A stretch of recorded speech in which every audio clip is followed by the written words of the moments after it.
Some years ago, when I was preparing to go to university, Yeye gave me a camera. This was the first and only time he ever gave me a present. Over the next few years, I got deeply into photography and took many thousands of photos of my time in college. After I graduated, I got a book printed of my favorite pictures, and I presented it to him as a thank you for the gift, and hopefully to show him that I'd done something good with it.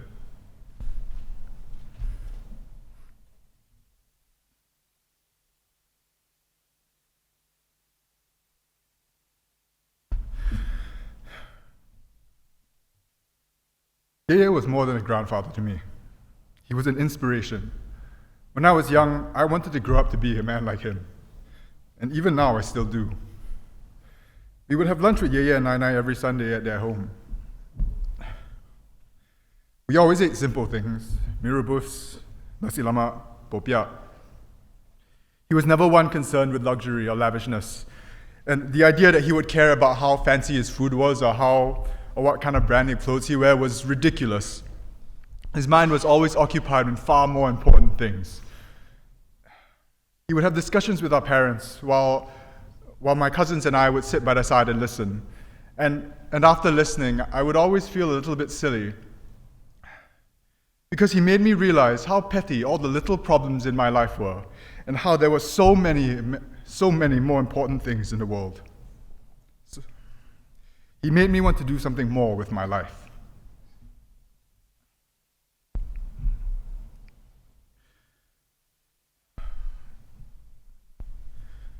He was not an especially charming man, yet when he spoke, you felt compelled to listen. This is because when he spoke to you, you knew he was being straight with you. He would not try to cajole or flatter. He would always be frank and honest. After speaking with him in person, you knew that his speeches were not fluffed up puff. They were truly his opinions on the matters he cared most about. He would never echo empty slogans or narrow-minded ideologies. It was always thoroughly researched and well-considered perspectives. I had the privilege once of accompanying Yeye to a ceremony in Washington where he was receiving an award. Hearing him speak and watching the entire room listen made me feel so proud, because his charisma came not from showmanship, but from pure substance.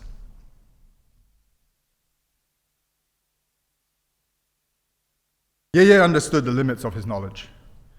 He made it a point to try and understand the flaws and risks of his perspective better than anyone else.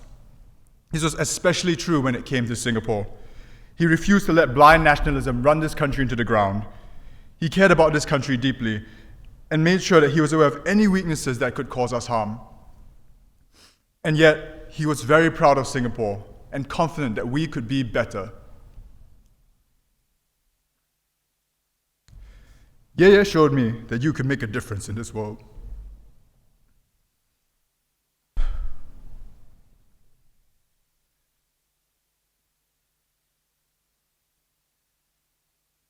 Not just that you can make a difference, but that you could do it with your head held high.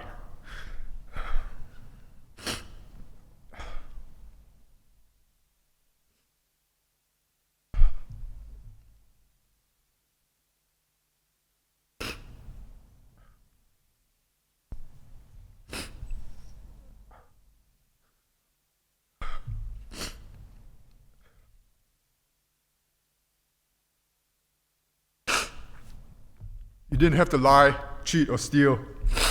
You didn't have to flatter, charm, or cajole. You didn't have to care about frivolous things or play silly games. You could do something good with your life, and the best way to do so was to have good principles and conduct yourself honorably.